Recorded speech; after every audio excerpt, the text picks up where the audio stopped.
ঢাকার 2 সিটিতে দুপুরেই বর্জ্য অপসারণ লক্ষ্য, উত্তরের 16, দক্ষিণে 32 ওয়ার্ড সম্পন্ন।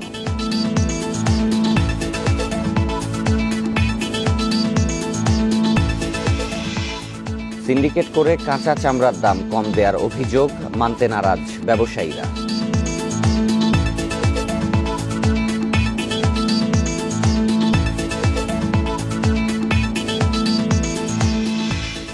শিমুলিয়া ঘাটে পরীক্ষামূলক ফেরি চলাচল শুরু, পার হচ্ছে জরুরি সেবা ও পণ্যবাহী যান।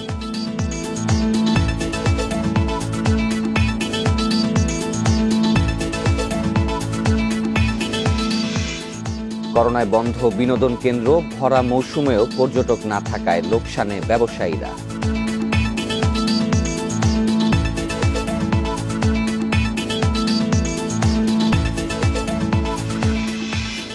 এবং বিশ্বে একদিনে 2,38,000 জনের করোনা শনাক্ত, মোট মৃত্যু 6,87,000।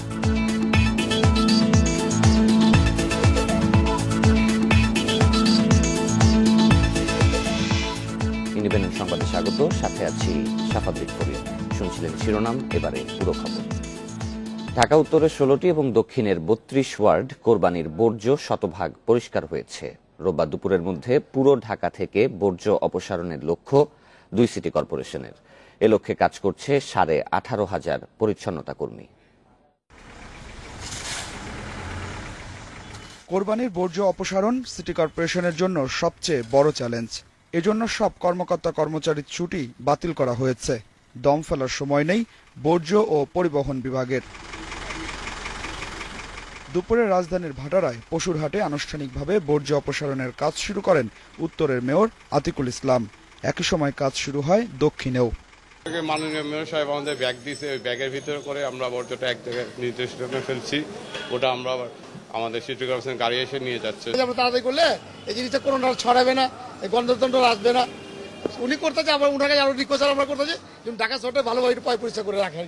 পাড়া মহল্লা থেকে বর্জ্য নিয়ে তোলা হয় বড় ট্রাকে, এরপর সিটি কর্পোরেশনের ভাগাড়ে। উত্তর ঢাকার মেয়র জানান, বর্জ্য অপসারণে চ্যালেঞ্জ রয়েছে। নগরবাসীর সহায়তা পেলে 24 ঘন্টার মধ্যে কাজ শেষ করা সম্ভব। আমরা মনে করি এটা অত্যন্ত চ্যালেঞ্জিং ব্যাপার। যদি সবাই নির্দিষ্ট জায়গার মধ্যে রেখে দেয় আমাদের জন্য কিন্তু অনেক সহজ হয়ে যায়, কিন্তু তারপরেও নির্দিষ্ট জায়গার মধ্যে অনেকে রাখেন না। ভুলে গেলে চলবে না, এই কোরবানিটা 3 দিনের জন্য। আজকে যে গরু কোরবানি দিবেন আমরা এটাকে 24 ঘন্টার মধ্যে অবশ্যই করে দিব। আবার কালকেও কিন্তু অনেকে কোরবানি দিবেন, ওটি কিন্তু আর 24 ঘন্টা লাগবে না। দক্ষিণ ঢাকার মেয়র তাপস্য সময় নিয়েছেন 24 ঘন্টা। সুন্দর সুষ্ঠুভাবে হাট পরিচালিত হয়েছে এবং গত 12টা 1 মিনিট থেকে আমরা সেই হাটের সকল বর্জ্য অপসারণের কার্যক্রম আরম্ভ করেছি। এরই মাঝে হাট কেন্দ্রিক সকল বর্জ্য অপসারিত হয়েছে। আজকে আমরা অত্যন্ত আনন্দের সাথে আমরা ঈদুল আজহা উদযাপন করব। এদিকে সিটি কর্পোরেশন নির্ধারিত 329 জায়গায় খুব বেশি কোরবানি হয়নি। এতে রাজধানীর বিভিন্ন অলিগলিতে দেখা যায় বর্জ্য ছড়িয়ে থাকার চিত্র। Adilur Rahman, independent news, Dhaka. গতবারের চেয়ে এবার চামড়ার দাম নিয়ে মিশ্র প্রতিক্রিয়া জানিয়েছেন মৌসুমী ব্যবসায়ীরা। তাদের অভিযোগ, সিন্ডিকেট করে চামড়ার দাম কম দেয়া হচ্ছে। তবে এ অভিযোগ মানতে নারাজ কাঁচা চামড়া ব্যবসায়ীরা। ট্যানারি মালিকরা বকেয়া টাকা না দেয়ায় চামড়া কিনতে বিপাকে পড়ছেন বলেও জানান তারা।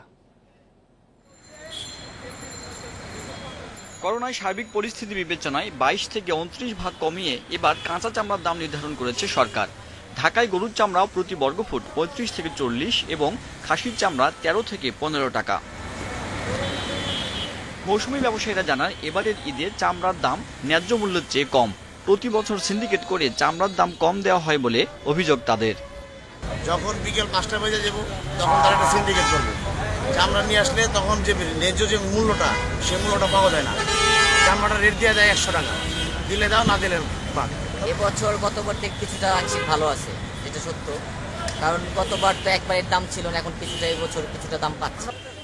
তবে তাদের অভিযোগ সঠিক নয় বলে জানান চামড়ার পাইকারি ক্রেতারা।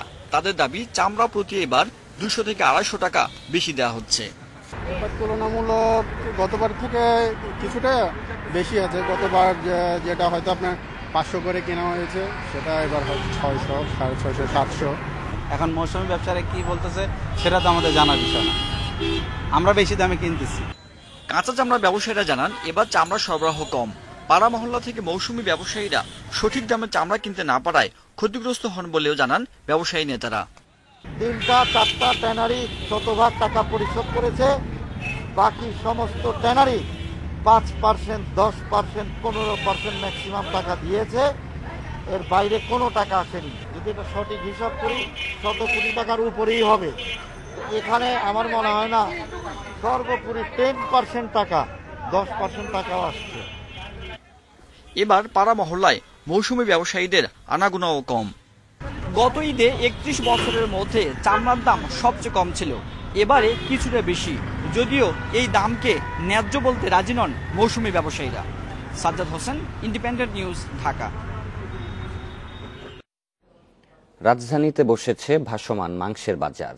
দাম কম ও মান ভালো হওয়ায় এই বাজার ঘিরে দেখা গেছে মানুষের উপচে পড়া ভিড়। সামাজিক দূরত্ব নিশ্চিত না হওয়ায় বাড়ছে করোনা সংক্রমণের ঝুঁকি। প্রতিবারের মতো এবারও রাজধানীর বিভিন্ন স্থানে ঘুরে ঘুরে মাংস সংগ্রহ করেছেন প্রান্তিক মানুষেরা। কোরবানি কম হওয়ায় সংগ্রহ হয়েছে কম, আবার যা সংগ্রহ হয়েছে অনেকেই তা বিক্রি করেছেন ভাসমান মাংসের হাটে। মিরপুরের শাহ আলী মাঝার এলাকা রূপ নিয়েছে সংগৃহীত কোরবানির মাংসের বাজারে। রাস্তার অনেকটা জুড়ে থাকায় সৃষ্টি হয় যানজটের। রাজধানীর অনেক এলাকার মোড়েই দেখা গেছে এমন বাজার। ভিড়ই বলে দেয় মানুষের মাঝে এই মাংসের রয়েছে ব্যাপক চাহিদা। মানভেদে প্রতি কেজি বিক্রি হচ্ছে 200 থেকে 400 টাকায়। কিনছেন বিভিন্ন শ্রেণী পেশার মানুষ। বাচ্চা আছে, এখন তো লাগবে, এখন তো আমরা কোরবানি দিতেছি না, আমরা এখন কোন রকম কিনে নিতেছি আর কি। 400 টাকা কেজি নিলাম এখান থেকেই। মাথার এই ছাড়ি চুড়ি মাংস সারা চুরা এগুলা কিনে নেই। এত মানুষে কুরবান দেয়, কোনো একটা বাড়ি এলাম গরিবের এক টুকরা গোস্ত ধরিয়া দেয় না। ওই ধরেন এক জায়গা পাইছি ধরেন 2.5 কেজি 3 কেজি 4 কেজি। তাছাড়া আমরা তো নিয়ে যেতে পারবো না, তাই বেশি দিচ্ছি আর কি। লোক সমাগম বেশি হওয়ায় নিশ্চিত হচ্ছে না সামাজিক দূরত্ব। এতে বাড়ছে করোনা সংক্রমণের ঝুঁকি। বেশিরভাগেরই মুখে নেই মাস্ক। মাছ তো আনি নাই, ভুলে থুয়েছি বাসায়। এখানে মনে করেন কোনো স্বাস্থ্যবিধি মানা হচ্ছে না, সবাই মনে করেন যে 3 ফুট দূরত্ব এটা মেনটেন করা হচ্ছে না। করোনা মানুষের মনে, করোনা মানুষের ভিতরে না, মানুষের মনে। মানুষের মন পরিষ্কার নাই, কারণ ইমান আমার নাই মানুষের ভিতরে। গোশত কাটে, কোরবানি দেয়, কোরবানি কি করে ফ্রি দেন দেয়, গরিবরে গোশত দেয় না। তবে যাদের পশু কোরবানি দেওয়ার সামর্থ্য নেই তাদের অনেকের মাংসের জন্য ভরসা এই বাজার। Shamim Ahmed, independent news, Dhaka. কোরবানির পশুর কাঁচা চামড়া বেচাকেনা শুরু হয়েছে নাটোরের চামড়ার আড়তে। জেলা শহরের আশপাশ থেকে কাঁচা চামড়া নিয়ে আসতে শুরু করেছেন ব্যবসায়ীরা। দাম কমের অভিযোগ করেছেন মৌসুমী ব্যবসায়ীরা। এ বিষয়ে সর্বশেষ খবর জানাতে এবার নাটোর থেকে যুক্ত হবেন সহকর্মী বাপ্পি লাহিড়ী। বাপ্পি, কি পরিমাণ চামড়া সংগ্রহ করা হয়েছে, আড়তদাররা এ বিষয়ে কি বলছেন, আর যারা ট্যানারি মালিক রয়েছেন তারাই বা দাম কেমন দিচ্ছেন?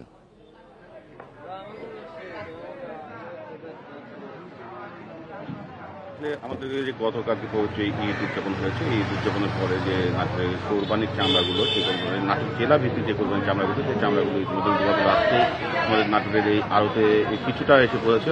বাকিটা আজকে সকাল থেকে যে আসা শুরু হচ্ছে আমরা দেখতে পাচ্ছি। এখন আমরা সকালবেলা যেটা দেখেছি যে আসলে নাটোরের যে চামড়া আসা শুরু হয়েছে সকালবেলাও, এই নাটোরের এই চামড়াগুলো আজকে গত রাত্রে প্রক্রিয়াজাতের পর এখন পর্যন্ত প্রক্রিয়াজাত হচ্ছে। এর পরবর্তীতে কিন্তু আসলে নাটোরের এই চামড়াগুলো, যে নাটোর বাজারে আসবে এই চামড়াগুলো আসলে দেশের বিভিন্ন স্থান থেকে নাটোরের এই আড়তে চামড়াগুলো আসে। এই চামড়াগুলো পরবর্তীতে প্রক্রিয়াজাত করার শেষে কিন্তু আসলে ট্যানারিতে পাঠানো হয়। আর এখানে যে একটা অভিযোগ আমরা দেখেছি, মৌসুমী বিক্রেতাদের যে অভিযোগটা রয়েছে যে তারা আসলে সঠিক মূল্য পাচ্ছে না। তারা এই খাসির চামড়া হয়তো 30 থেকে 40 টাকার মধ্যে, এবং এর বাইরে যে বর্তিতে যে চামড়া, কেউ কোনো মহাজন এখানকার আসলে তার এই চামড়াগুলোর দামই বলছেন না, কেউ 5 টাকাও বলছেন না, আর অনেকে বলছে যে আমরা 10 টাকা 15 টাকাতে কিনে নিয়েছি, কিন্তু এখানে আসলে কোনো দাম বলা হচ্ছে না। তারা সেই চামড়াগুলো তো অনেকেই আবার ফেরত নিয়ে গেছে। আর যে গরুর চামড়াগুলো এখানে আমরা দেখেছি 300 টাকা থেকে শুরু করে আসছে 500 টাকা 600 টাকা কিছু গরু। আর এখানে গরুর চামড়া নিয়ে তেমন একটা আমরা অভিযোগ পাইনি বিক্রেতাদের কাছে। তারা আসলে মৌসুমী ব্যবসায়ীরা যে গতকালকে যে চামড়াগুলো বাড়ি বাড়ি ঘুরে যে চামড়াগুলো কিনে এনেছিল, সেই চামড়াগুলো আসলে তারা লবণজাত করতে হয়নি, যেটা এখানে কিন্তু যে দামে বিক্রি করছে তাতে তারা কিছুটা লাভবান হয়েছে। আসলে একটা গরুর চামড়া যে প্রক্রিয়াজাত লবণ দিয়ে প্রক্রিয়াজাত করতে যে খরচটা হয় সেই খরচটা তাদের না করার ফলে কিন্তু আসলে তারা একটা লাভের মুখ দেখেছে।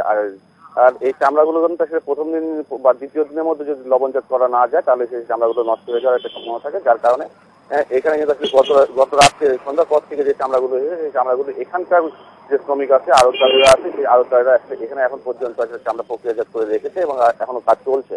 আমরা যেটা দেখেছি যে এখানে কিন্তু আসলে আজকে যে খাসির চামড়ার এর চাহিদাটা এখানে বেশি দেখা গেছে, যার কারণে কিন্তু এখানে এই গরুর চামড়াটা একটু কম দেখেছে। আসলে এই এখন আমরা যে দৃশ্যটা দেখছি এই দৃশ্যটা কিন্তু আসলে নাটোরের বাজারের জন্য যথেষ্ট না। এই নাটোরের বাজারের জন্য যথেষ্ট যে দৃশ্যটা আমরা দেখতে পাই, যেটা হচ্ছে যে আগামীতে এক সপ্তাহ পর আমরা দেখতে পাবো যে দেশের বিভিন্ন স্থান থেকে প্রায় অধিকাংশ জেলাতে কিন্তু চামড়া এই নাটোর আড়তে আসে এবং সেই লবণজাত করা চামড়াগুলো কিন্তু এখানে আসে। তার পরবর্তীতে কিন্তু এখান থেকে চামড়াগুলো ট্যানারিতে পাঠানো হয়। আর এখানকার যে নাটোরের চামড়া বেচা কেনার সর্বশেষ তথ্য শুনছিলেন সহকর্মী বাপ্পি লাহিড়ীর কাছে। করোনার সময় অফিস আদালত বন্ধ থাকলেও প্রশাসনের কেন্দ্রবিন্দু সচিবালয়ের কিছু মন্ত্রণালয় ছিল সচল, তবে বেশিরভাগ কর্মকর্তা কর্মচারীরাই ছিলেন অনুপস্থিত। এ পরিস্থিতিতে ঝুঁকি ও ভীতি নিয়ে কাজ করার কথা জানান মন্ত্রীরা। বলেন, এ সময় ভবনের লিফটম্যান ও পিয়নকেও পাওয়া যায়নি। প্রধানমন্ত্রীর নিরলস পরিশ্রমই তাদের কাজে উৎসাহ দিয়েছে বলেও জানান তারা। করোনা সংক্রমণের কারণে ২৬ মার্চ থেকে সাধারণ ছুটি ঘোষণা হয় সারা দেশে। বন্ধ ছিল অফিস আদালত, কলকারখানাও। থমকে যায় প্রশাসনের কেন্দ্রবিন্দু সচিবালয়ও। বেশিরভাগ মন্ত্রণালয় এ সময় অচল ছিল। এর মধ্যেও যেসব মন্ত্রণালয় খোলা ছিল সেসব মন্ত্রীদের হয়েছে নতুন অভিজ্ঞতা। স্থানীয় সরকার মন্ত্রী জানান, সারা দেশের সঙ্গে যোগাযোগ রাখতে করোনার পুরো সময় অফিস করতে হয়েছে। দরিদ্র জনগণের জন্য খাদ্য সংকট না হয় সেজন্য ত্রাণ সরবরাহ চলমান রাখতে হয়েছে। সারা পৃথিবীর জন্য একটা শিক্ষা, আমাদের দেশের জন্য তো অবশ্যই আমরা এরকম একটা নতুন প্রতিবদ্ধকতা আমরা মোকাবিলা করেছি, অফিস করেছি, আমাদেরকে করতে হয়েছে বাস্তবতার কারণে, যে আমরা যাতে নাকি সারা বাংলাদেশে কোথায় কি হচ্ছে খোঁজ খবর নেওয়া যায়, আর অফিসে আসলে তখন এই কানেক্টিভিটিটা একটু স্ট্রঙ্গার হয়। করোনার সময় শুনশান ছিল সচিবালয়। ভীতি ও ঝুঁকি নিয়ে কাজ করলেও বড় একটি জনগোষ্ঠীকে সাহায্য করাটা আনন্দের ছিল বলেও জানান প্রাণী সম্পদ মন্ত্রী। সচিবালয়ে অনেকটা ভীতিকর পরিস্থিতি ছিল। আমাদের অনেক কর্মচারী কর্মকর্তা আসেননি, কখনো কখনো এসে আমার পিয়নকেও পাইনি। আবার লিফটেও আমি স্বাস্থ্যসম্মত পরিবেশে উঠলাম কিনা তাও অনিশ্চিত ছিল। অনেক ঝুঁকি নিয়ে মনে হয়েছিল যেন আমরা সবাই পরিত্যক্ত করে চলে গেছি। কাজ করতে কিন্তু সমস্যা হয়েছে, টাইপিস্টও পাওয়া যায় নাই। কখনো আমাকে টাইপ করতে হয়েছে, কখনো সচিব সাহেবকে নিজেকে টাইপ করতে হয়েছে। নিয়ন্ত্রণ কক্ষে নিজে ফোন রিসিভ করার কথা জানান সমর রেজাউল করিম। কিন্তু খামারি ও মৎস্য চাষীদের সাহায্য করার অভিজ্ঞতাটা একেবারেই নতুন তার কাছে। আমি নিজে ফোন রিসিভ করেছি, আমার সচিব রিসিভ করেছে। Hasib Mahmud Shah, independent news, Dhaka. Corona ও দীর্ঘস্থায়ী বন্যার মধ্যেই এবার উদযাপন হচ্ছে ঈদুল আজহা। সংক্রমণ এড়াতে স্বাস্থ্যবিধি মেনে সারা দেশের মসজিদগুলোতে ঈদের নামাজে অংশ নিয়েছেন হাজারো মুসল্লি। বাইতুল মোকাররম জাতীয় মসজিদে ঈদের প্রথম জামাত হয় সকাল ৭টায়। নামাজ শেষে করোনা মহামারী থেকে মুক্তি এবং দেশ, জাতি ও মুসলিম উম্মার শান্তি কামনা করে মোনাজাত করা হয়। ঈদের খুশির রং যেন অনেকটাই ম্লান করোনায়। সংক্রমণ রোধে নানা বিধিনিষেধের বেড়াজালে এবারের ঈদুল আজহা। এরই মধ্যে সকাল থেকে ঈদের খুশির রং যেন অনেকটাই ম্লান করোনায়। সংক্রমণ রোধে নানা বিধিনিষেধের বেড়াজালে এবারের ঈদুল আজহা। এরই মধ্যে সকাল থেকে শুভ্র পোশাকে বিভিন্ন বয়সী মুসল্লিরা ছুটে আসেন বাইতুল মোকাররমে। কড়া নিরাপত্তার মধ্য দিয়ে স্বাস্থ্যবিধি মেনে একে একে মসজিদে প্রবেশ করেন। সকাল ৭টায় হয় ঈদের প্রথম জামাত। ইমামতি করেন বাইতুল মোকাররম মসজিদের পেশ ইমাম হাফেজ মুফতি মাওলানা মিজানুর রহমান। নামাজ শেষে হাত তোলেন মহান আল্লাহর দরবারে। করোনা ও বন্যার দুর্দশা থেকে মুক্তির পাশাপাশি দোয়া করা হয় দেশবাসী সহ সমগ্র মুসলিম জাহানের জন্য। এই করোনা ভাইরাস থেকে মুক্তি চাইছি, সমগ্র পৃথিবীর মুসলমানদেরকে আল্লাহ হেফাজত করুক। পরিবার পরিজন কিভাবে সুস্থ থাকে আল্লাহর কাছে এই দোয়া কামনা করছি। কুরবানির মধ্য দিয়ে আমাদের সবাইকে আল্লাহ তাআলা কবুল করে নিক। দোয়া করলাম আল্লাহ যেন এই পরিস্থিতি থেকে, এই মহামারী থেকে আমাদের সবাইকে হেফাজত করে। সকাল ৭টা থেকে ১১টা পর্যন্ত মোট ৬টি জামাত অনুষ্ঠিত হয় বাইতুল মোকাররমে। এ সময় মসজিদে প্রবেশের লম্বা লাইন ছিল মুসল্লিদের। মহান আল্লাহর সন্তুষ্ট লাভের জন্য নবী ইব্রাহিম আলাইহিস সালাম তার পুত্র ইসমাইল আলাইহিস সালামকে কুরবানির চেষ্টার মধ্য দিয়ে যে নদীর স্থাপন করেছিলেন আজও তা বিদ্যমান। ত্যাগের এই চিরন্তন মহিমায় উজ্জীবিত হয়ে করোনাকালীন সময় সকল ভেদাভেদ ভুলে একে অপরের পাশে দাঁড়াবেন পরম মমতায়। হিংসা বিদ্বেষ ভুলে উৎসব হোক সকল ধর্মের মানুষের জন্য, পাশাপাশি দূর হোক করোনার প্রাদুর্ভাব, সংক্রমণ মুক্ত হোক পৃথিবী, এমনটাই ফরিয়াদ ছিল মুনাজাতে। আল আমিন হোসেন, ইন্ডিপেন্ডেন্ট নিউজ, জাতীয় বাইতুল মোকাররম মসজিদ, ঢাকা। উপলক্ষে যুদ্ধাহত মুক্তিযোদ্ধা ও শহীদ মুক্তিযোদ্ধাদের পরিবারের মাঝে উপহার বিতরণ করেছেন প্রধানমন্ত্রী শেখ হাসিনা। শনিবার রাজধানীর মোহাম্মদপুরে মুক্তিযোদ্ধা পুনর্বাসন কেন্দ্রে প্রধানমন্ত্রীর সহকারী ব্যক্তিগত সচিবের মাধ্যমে এই উপহার দেয়া হয়। এ সময় সব মুক্তিযোদ্ধাকে প্রধানমন্ত্রীর পক্ষ থেকে ঈদের শুভেচ্ছাও জানানো হয়। জাতির পিতা বঙ্গবন্ধু শেখ মুজিবুর রহমান সহ 15 আগস্টের শহীদদের বিদেহী আত্মার মাগফিরাত কামনা করেন মুক্তিযোদ্ধা পরিবারের সদস্যরা। প্রধানমন্ত্রী দীর্ঘায়ু ও সুস্বাস্থ্য কামনা করেন তারা। পাশাপাশি বিভিন্ন উৎসবে যুদ্ধাহত মুক্তিযোদ্ধা ও শহীদ মুক্তিযোদ্ধা পরিবারের সদস্যদের স্মরণ করায় কৃতজ্ঞতা প্রকাশ করেন তারা।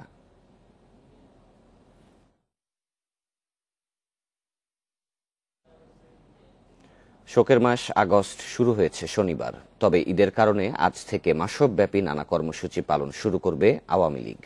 সকাল 10টায় ধানমন্ডি 32 নম্বরে রক্তদান কর্মসূচির আয়োজন করেছে কৃষক লীগ। এতে যোগ দেবেন আওয়ামী লীগের সিনিয়র নেতারা। এবার করোনা ও বন্যার কারণে ভিন্নভাবে শোকের মাস পালনের সিদ্ধান্ত নিয়েছে আওয়ামী লীগ। বন্যা দুর্গত মানুষের সেবার মাধ্যমেই শোকের মাস পালন করা হবে বলে জানিয়েছেন দলটির নেতারা। জাতির পিতার প্রতি শ্রদ্ধা জানাতে এবার বন্যার্তদের পাশে দাঁড়ানোকেই গুরুত্ব দেওয়া হচ্ছে সবচেয়ে বেশি। নেতারা বলছেন, বন্যার পর করোনার প্রভাবে ক্ষতিগ্রস্তদের সেবা করার পরিকল্পনাও করেছে আওয়ামী লীগ। পাশাপাশি জোর দেওয়া হবে সারা দেশে করোনা সচেতনতা বাড়ানোর দিকেও। সপরিবারে বঙ্গবন্ধু হত্যার স্মরণে আগস্টকে প্রতিবছর শোকের মাস হিসেবে পালন করে আওয়ামী লীগ।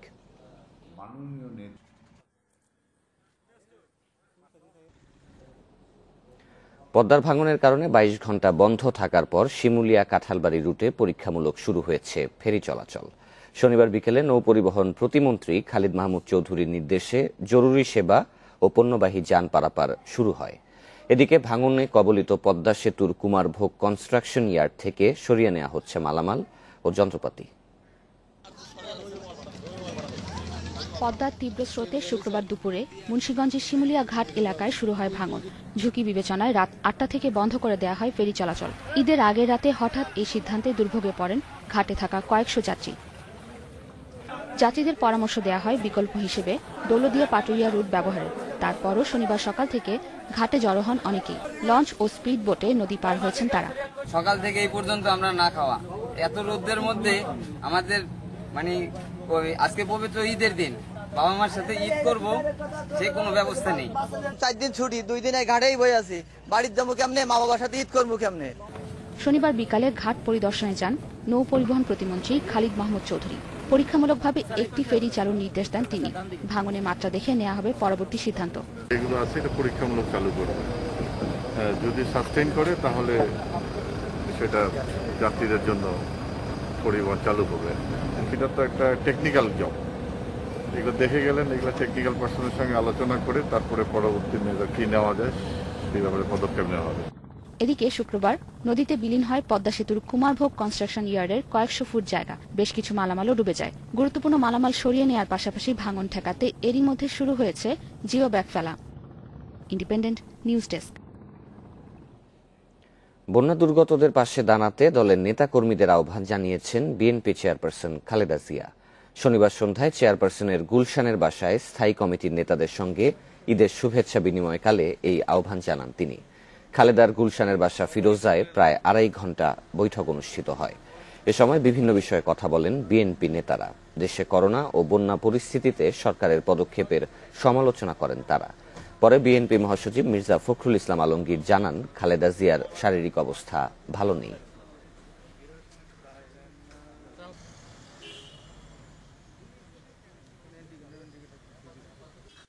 এই কোভিডে জনগণের পাশে দাঁড়ানো, বন্যা পরবর্তী যে সমস্যা দাঁড়াবে তার জন্য তাদের ত্রাণ এবং পুনর্বাসনের ক্ষেত্রে যতটুকু সম্ভব কর্মীদের নেতাদেরকে তিনি দাঁড়াতে নির্দেশ দিয়েছেন।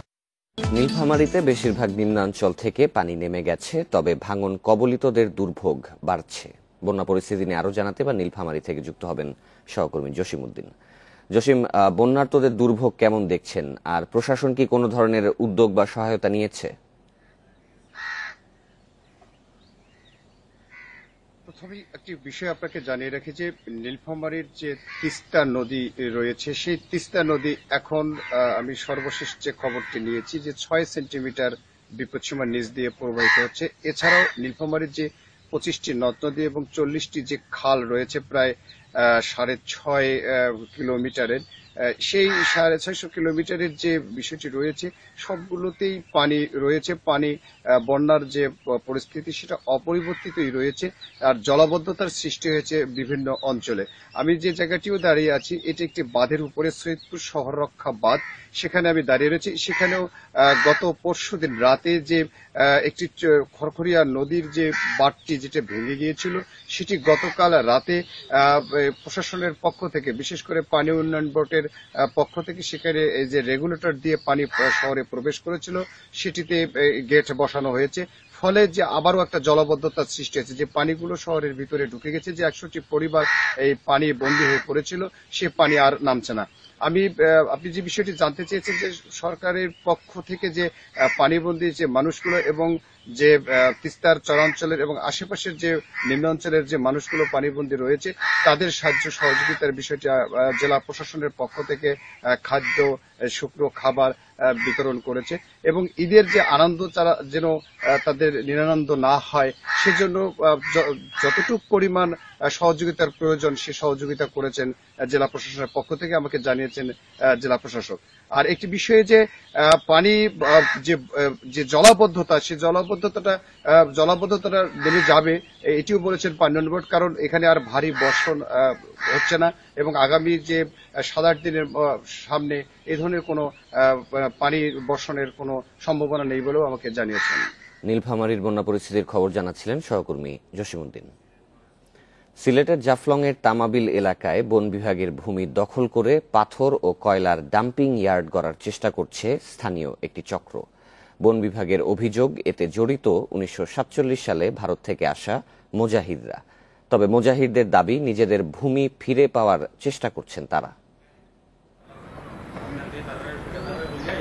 সিলেট বন বিভাগের জাফলং বিটের সোনাতলা, রহমতপুর ও কালীনগর এলাকায় অবৈধ দখলে থাকা প্রায় 22 একর ভূমি গত বছর উদ্ধার করে বন বিভাগ।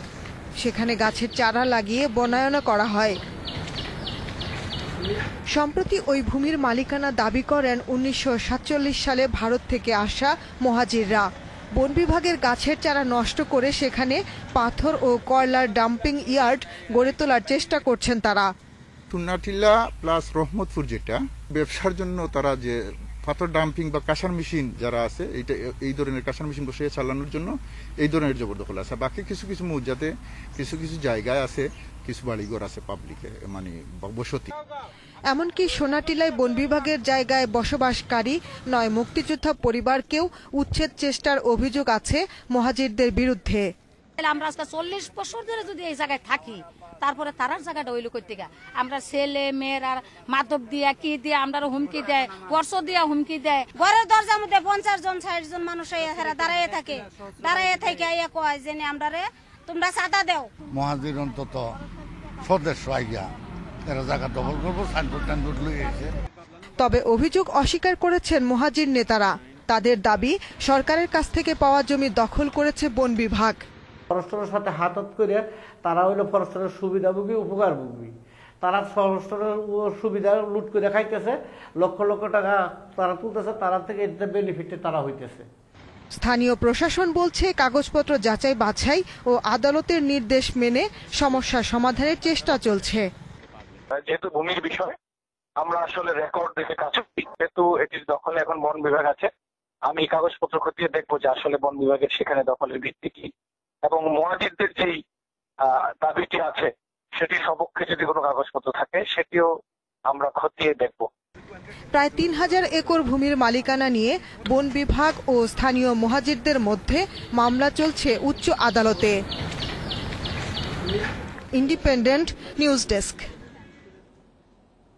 করোনা সতর্কতায় ঈদে এবারও বন্ধ বিনোদন কেন্দ্রগুলো। তাই ঘোরাফেরা করার খুব একটা সুযোগ নেই রাজধানীবাসীর। ঘরেই পরিবারের সাথে সুন্দর সময় কাটানোর পরামর্শ সংশ্লিষ্টদের। বাইরে বের হলেও মাস্ক ব্যবহার করতে বলা হয়েছে। শিশু মারিয়ার স্কুল বন্ধ অনেক দিন, এই সময়ে বাইরে যেতেও মানা। এবার ঈদ কাটছে ঘরে আর ছাদে, তাই মন ভালো নেই তার। কোথাও ঘুরতে যাওয়া হয় না। আমার আর আমার ভাইয়ের ঘুরতে খুব পছন্দ, বাট আমরা এখন বাসায় সারাদিন বসে থাকি। ঈদ উল ফিতরে আমরা কোথাও যাইনি, সারাদিন বাসায় বসেছিলাম। পরিবারের নিরাপত্তার কথা চিন্তা করে অভিভাবকরাও বাসার বাইরে যাচ্ছেন না, তাই ঈদের সময়ে বাসার মধ্যে আনন্দ ভাগাভাগি করছেন তারা। এই আনন্দটা, মনের ভিতরে আনন্দ আছে যে ঈদ আসছে, কিন্তু সেই আনন্দটা যে সকলকে নিয়ে করা বা বাচ্চাদেরকে নিয়ে যাওয়া, ঘুরতে যাওয়া, সেটার হচ্ছে না একটা নিরুৎসাহিত ঈদ। এই ঈদে আমরা সবাই ঘরবন্দি আছি এবং আমার বাচ্চারাও সবাই ঘরবন্দি হয়ে বসে আছে। ওরা ঘরেই খেলা করছে, বাইরে বেরোতে পারছে না করোনার কারণে। আনন্দ বলতে একেবারে নেই, ঘরের ভিতরে আর কি ফ্যামিলি নিয়ে যা সময় কাটানো যায় এটা হচ্ছে আনন্দ। করোনার ঝুঁকি এড়াতে ঈদের সময় বিনোদন কেন্দ্রগুলো বন্ধ রেখেছে ট্যুরিজম কর্তৃপক্ষ। এ অবস্থায় বাসার বাইরে না যাওয়ার পরামর্শ দিচ্ছেন পর্যটন বিশ্লেষকরা। যে মানুষের ভিতরে একটা হতাশার চাপ আমরা দেখতে পাবো, কিন্তু সর্বোপরি আমাদের যে বিষয়টা মনে রাখতে হবে, আমাদের বেঁচে থাকতে হবে। আমাদের মানুষের সবার সাথে আমাদের যেই বন্ধুত্ব, সেই বন্ধুত্বটা আমরা অনলাইনের মাধ্যমে আমরা শেয়ার করে নিব এবং পরিবারের মানুষের সাথে আমরা ঈদের আনন্দটা কাটাবো। এছাড়া ঘরে পরিবারকে সময় দেওয়ার পাশাপাশি ভার্চুয়াল মাধ্যমে ঈদ আনন্দ ভাগাভাগি করার পরামর্শও তাদের। Sohel Rana, independent news, Dhaka. প্রতিবছর ঈদের ছুটিতে হাজার হাজার দর্শনার্থীরা ভিড় করেন দেশের বিভিন্ন পর্যটন ও বিনোদন কেন্দ্রে, কিন্তু এবার করোনার কারণে ঈদের সময়েও নেই সেই চিরচেনা চিত্র। ভরা মৌসুমে পর্যটক না পেয়ে মৌলভীবাজার ও খাগড়াছড়িতে লোকসানে হোটেল মোটেল ব্যবসায়ীরা। জেলার পর্যটন কেন্দ্রগুলোকে সচল করতে দ্রুতই ব্যবস্থা নেয়ার দাবি সংশ্লিষ্টদের। প্রতি বছর ঈদের সময় খাগড়াছড়ির পাহাড়ে কয়েক হাজার পর্যটক আসলেও এবার করোনার কারণে ভ্রমণ নিষেধাজ্ঞা থাকায় আসেনি কেউ। পর্যটক শূন্য হওয়ায় দিন দিন বাড়ছে এ খাতের আর্থিক ক্ষতি। এরই মধ্যে কাজ হারিয়েছে অনেকেই। খাগড়াছড়ির হোটেল মোটেল ও রেস্টুরেন্ট ব্যবসায়ীদের দাবি, করোনায় গত 5 মাসে প্রায় 50 কোটি টাকার ক্ষতি হয়েছে। এই অবস্থা চলতে থাকলে সামনে পথে বসতে হবে তাদের। প্রতি মাসে প্রায় 3 লক্ষ থেকে 4 লক্ষ টাকা লোকসান হচ্ছে। অপারেশন বন্ধ থাকার ফলে প্রায় আমার হোটেলেই 50 লাখ টাকার মতো আমরা রাজস্ব হারিয়েছি। একই কারণে পর্যটক শূন্য হাওড় বাওড় চা বাগান ঘেরা মৌলভীবাজারও। ঈদে জেলা শ্রীমঙ্গল ও কমলগঞ্জে সবচেয়ে বেশি দর্শনার্থীর ভিড় থাকত। অন্যবার ঈদের 10-15 দিন আগ থেকে বুকিং শুরু হলেও এবার সেই সংখ্যা নেমেছে শূন্যে। তবে জেলার বাইরের কেউ না থাকলেও আসছেন কিছু স্থানীয় দর্শনার্থী। ঈদ উপলক্ষে কয়েকশো কোটি টাকার বাণিজ্য হতো শ্রীমঙ্গলে, গেস্ট হাউস রিসোর্টগুলোকে কেন্দ্র করে, এগুলো হচ্ছে না, যার ফলে আমাদের স্টাফরা এবং আমরা আর্থিক সংকটের মধ্যে পড়ে যাচ্ছি। সরকারের কাছে দাবি যাতে আমাদের অন্তত প্রণোদনা দিয়ে যাতে আমরা এই ব্যবসাটা টিকে থাকতে পারি আর কি। স্বাস্থ্যবিধি মেনে স্থানীয় সব দর্শনীয় স্থান সহ আবাসিক হোটেল মোটেল চালুর ব্যবস্থা করা হবে বলে জানিয়েছেন জেলা প্রশাসক। এখনো আমরা যেহেতু স্বাস্থ্য ঝুঁকির মধ্যে আছি বিবেচনায়, ঈদের পরে এখন পর্যন্ত আমাদের কোনো পরিকল্পনা নেই, কিন্তু ঈদের পরে এই বিষয়টি সর্বোচ্চ বিবেচনায় এনে আসলে আমরা চেষ্টা করব এটিকে সর্বপরিসরে হলেও খুলে দেওয়া যায় কিনা, এবং সর্বোচ্চ স্বাস্থ্যবিধি মেনে আমরা আবারও আমাদের পর্যটকদেরকে আকৃষ্ট করার চেষ্টা করব। করোনার লোকসান কাটিয়ে দেশের পর্যটন কেন্দ্রগুলোকে সচল করতে সরকার দ্রুত ব্যবস্থা নেবে এমন আশা ব্যবসায়ীদের। কপ্তিয়া মুমতাহানা, ইন্ডিপেন্ডেন্ট নিউজ ডেস্ক। 4 মাসের অবসরে বঙ্গবন্ধু শেখ মুজিব সাফারি পার্কের প্রকৃতি যেন প্রাণ ফিরে পেয়েছে। করোনায় দর্শনার্থী না থাকায় খোলামেলা পরিবেশে বিচরণ করছে পশু পাখি, গাছে গাছে ঝুলছে পাখির বাসা। নিরাপদ পরিবেশে ব্যাপক প্রজননে পার্কটি হয়ে উঠেছে অভয়ারণ্য। কর্তৃপক্ষ বলছে এই সময় বেড়েছে বাঘ, সিংহ, ভাল্লুক ও জেব্রা। বংশবিস্তার হয়েছে common Elon, wild beast, Goyal হরিণ সহ বেশ কিছু পশু পাখির।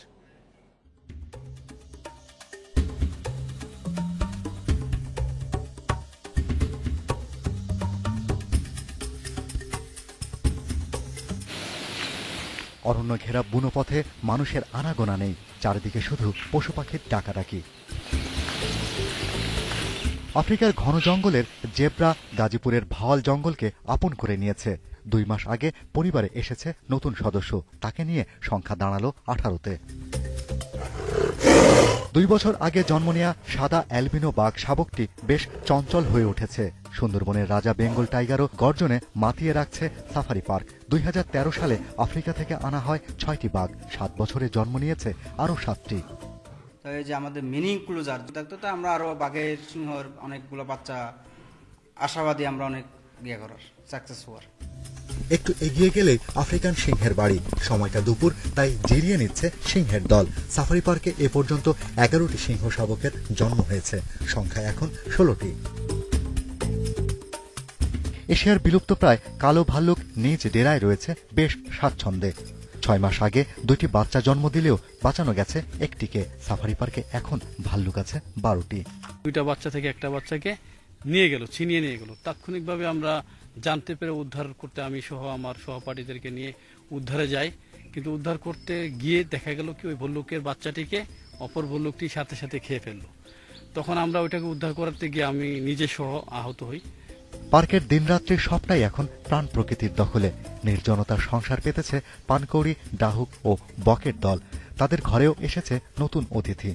যেহেতু টুরিস্টের কোনো ঝামেলা নাই, তারা তাদের মতো করে, হ্যাঁ, এই যে আমরা যেখানে দাঁড়িয়ে কথা বলছি এটা একটা বটগাছ। হ্যাঁ, আপনি বটগাছের 5 থেকে 6টা কিন্তু পাখির বাসা আপনি দেখেছেন। ঝামেলা নাই, তারা তাদের মতো করে, হ্যাঁ, এই যে আমরা যেখানে দাঁড়িয়ে কথা বলছি এটা একটা বটগাছ।